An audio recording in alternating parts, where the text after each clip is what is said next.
크로스님께서 올려주신 썰랑썰레입니다. 안녕하세요. 썰랑썰레 애청자입니다. 해군 갑한병의 경우 배를 6개월 이상 타면 인사 발령에 의해서 육상부대 행정병 또는 부대관리병 등으로 전출이 이루어집니다. 배생활이 힘들어서 육지로 발령이 나면 육체적으로 편해지지만 막내로 되돌아가는 구조죠. 2등병부터 배정되어 있던 부대고 6개월 타고 육상 발령해서 전역자 때문에 병순환이 빠르고 몇 달만 있으면 중간 라인으로 배에 있으면 육상으로 내려오면 배 타다가 온 1병부터 배정돼서 육상 발령으로 막내로 군생활이 다시 재시작됩니다. 고속종을 타던 저는 처음 한 달은 힘들었지만 그만큼 수병들의 전역, 육상 발령 등에 금방 후임이 들어왔고 행복한 6개월 동안 고속종 생활을 보내고 사령부 인사과로 육상 발령이 났죠. 처음엔 고단했던 배 생활이 끝나 행복한 마음에 새로운 부대로 전출을 갔지만 제가 전출된 생활반은 사령부 인사과, 재정과 등 12명의 선임과 함께 생활하게 되었고 막내로 군생활을 재시작하게 되었습니다. 같이 전입 온 동기 녀석도 타부대 고속정을 탔고 저랑 동갑이었기 때문에 친하게 지내려 했지만 이 끼는 저를 해코지하고 모함하는 와중에 선임들의 똥꼬를 빨며 저를 고립시켰고 저는 새로운 막내 생활 적응과 해코지를 적응해가며 군생활을 다시 시작하고 있었습니다. 선임들은 자연스레 자기들 똥꼬 빠는 동기를 놔두고 저를 주로 작업 차출로 보냈고 내무 생활이 힘들고 우울했던 저는 작업을 하면 내무반을 탈출할 수 있고 저랑 처지가 비슷한 고생하는 동기들과 만나서 수다를 떨 수 있다 보니까 별다른 스트레스 없이 작업이 많이 나가게 되었죠. 그러던 어느 날 저희 부대에 VIP가 방문하게 됩니다. 바로 국정원장이 월요일에 온다는 소식이었죠. 그 당시만 해도 국정원장이 얼마나 높은 사람인지 몰랐습니다. 사령부 소속이었으니까 사령관님 자주 봤었고 가끔 참모총장님, 영관급 장교도 많이 봤었기 때문이죠. 그렇게 국정원장이 온다는 소식을 듣고 별다른 생각 없이 일과를 마치고 생활반에 갔습니다. 하지만 갑자기 부대 전반을 시설 등 관리하는 본부 대대장의 작업 차출 지시가 있었고 자연스레 저희 생활반에선 제가 나가게 되었죠. 참고로 그땐 1월쯤이었고 옷을 따뜻하게 입어라, 장갑을 껴라 이런 지시는 전혀 없었으며 생활반에서 항상 입는 해군 체육복과 슬리퍼를 신고 나갔습니다. 생활반 앞에 나가니 갑자기 함정의 갑판을 닦는 소를 차출된 일병 찌끄레기들에게 던져주는 겁니다. 그래서 사령부 복도 청소하나 보다 라고 생각하는 순간 부대의 소방차 한 대가 시동을 켜고 출발하는 걸 보았죠. 이때까지만 해도 몰랐습니다.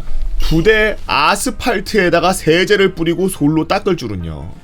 작업에 차출된 일병 찌끄레기들은 스타렉스 2대에 나눠 타고 사령부 본청 앞에 내려졌습니다. 수송부 대원들은 소방차에서 내려가지고 사령부 바로 앞 도로, 사령부를 둘러싼 도로에 물을 뿌리기 시작했고 본부대대장 땡 믹스커피를 마시면서 홀짝홀짝 마시며 생활반 중대장에게 지시를 하고 있었죠. 생활반 중대장은 어이가 없어가지고 멀뚱멀뚱 서있던 저희 쪽으로 오더니 갑자기 보급 세제가루를 땅에 뿌리면서 솔질이나 해 라고 했습니다. 뭐 어쩌겠습니까? 하라면 하라는데요. 그 자식의 충성 경쟁의 피해자가 제가 될 줄은 몰랐고 그 한겨울에 저희는 사령부 앞 도로들을 세탁세제로 솔질하기 시작했으며 그 작업은 7시부터 9시 반 10시까지 이어졌습니다. 이런 짓을 하다 보니 생활관 중대장님도 현타가 왔는지 처음에는 이것저것 지시하다가 작업 1시간 후쯤 야 대충 해라 라고 편의를 봐주셨습니다. 하지만 본부대대장이 이 자식은 사무실에 있다가 1시간마다 나와서 빨리빨리 하고 여기도 닦고 여기 반질반질하네 여기 닦고 대시간가량의 끝없이 작업이 끝났죠. 한겨울의 추위에서 소방차 물을 종아리에 묻혀가며 아스팔트 세탁 솔질이 끝났고 저와 작업자들은 생활관에 복귀하자마자 바로 점호를 하고 씻고 바로 뻗어서 잤습니다. 밤이었네? 아침에 작업한 게 아니라 무슨 밤에 7시에 차출을 해서 10시까지 애들을 굴려? 이거는 바로 보고를 해야지. 항상 제가 말하잖아요. 시스템을 이용하라고. 하지만 제가 정말로 더 어이없었고 빡쳤던 건 국정원장의 방문 날이었습니다. 금요일에 작업했고 국정원장 방문은 월요일이었죠. 아스팔트를 깨끗하게 하고자 뿌렸던 세제들은 아스팔트에 다 녹아들어서 겨울철 염화칼슘 들러붙듯이 들러붙어서 더 허옇고 더러워졌죠. 국정원장 차가 방문하기 전에 사령부 앞에서 대기하고 있던 사령관님이 중얼거리는 소리를 전 분명히 들었습니다. 아니 눈도 안 와는데 염화칼슘이 왜 이렇게 얼룩덜룩하냐. 야 본부대대장 이거 왜 뿌렸냐. 한겨울에 아스팔트 솔질한다고 사령관님 앞에서 미친 척하고 말하고 싶었지만 참았습니다. 일병 찌끄레기였고 그때까지만 해도 몸이 안 아팠거든요. 이렇게 한바탕 어이없던 본부대대장의 개 헛짓거리를 안 하느니만 못한 더러움으로 사령부에 안겨주었고 저는 그날 이후 몸이 슬슬 아프더니 심각한 두통과 몸살을 10일가량 겪고 당연히 아스팔트에 세제질을 해서 감기인 줄 알고 참고 지냈습니다. 그때 신병들이 들어오는 기간이라 인사과 수병들이 매우 바쁜 시기여서 참고 일했죠.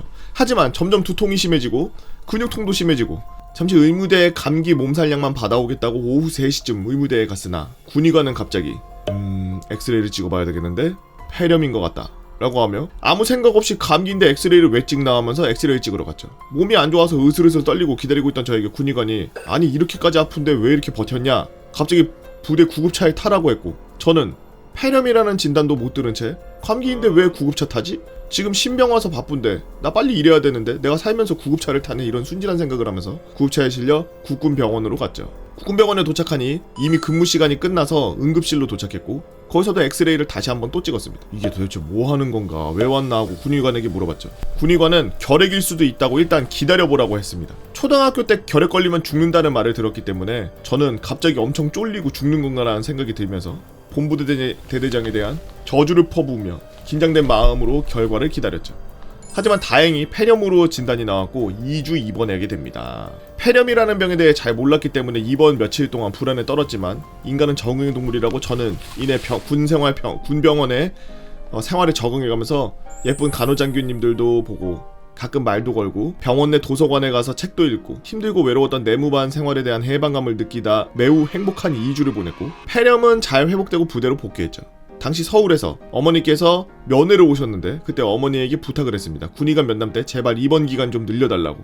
하지만 칼같이 2주만 입원시키다가 바로 퇴원시키더라고. 군 전역 후 친구들과 군대 썰을 이야기하며 이 썰을 이야기하자 친구들은 군인 인권센터에다 신고하라고 해서 한번 신고해보았지만 이러한 사실에 대한 직접 증거가 없으므로 처리하기 어렵다는 말을 들었고 형님 썰랑썰레에다 박제해서 사연이나 올려야 되겠다는 생각으로 올려봤습니다. 썰랑썰레 올려간다면 재밌는 해군썰 이것저것 한번 올려보겠습니다 라고 크로스님께서 올려주신 썰랑썰레입니다. 한겨울에 저렇게 좀 무리하게 작업을 지시하고 그러면 충분한 휴식을 보장을 해줘야지. 이게 병사들도 하나의 그 기구나 기계들이 아니라 사람이잖아요, 그죠? 그러면은 보통 일을 부리는 사람들이 이게 보면은 개 멍청한 사람들이 장교로 있거나 간부로 있으면 이렇게 꼭 이렇게 병사들이 이렇게 일러 바치는 이런 썰들이 올라와요.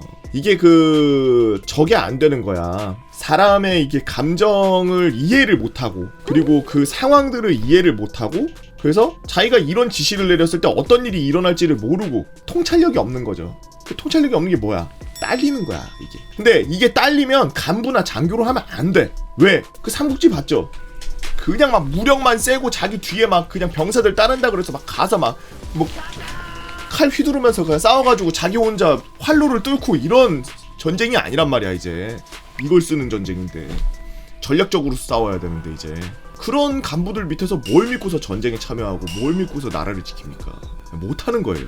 그러니까 만약에 이 글을 이걸 보고 계신 간부님들이 계시다면 자기가 그런 사람이 아닌지 한 번 정도는 되뇌는 시간을 좀 가져야 될 필요가 있어요. 저도 병 출신으로서 간부들 중에 이상한 진짜 간부들도 많고 병사들은 이상한 병사들 더 많아요.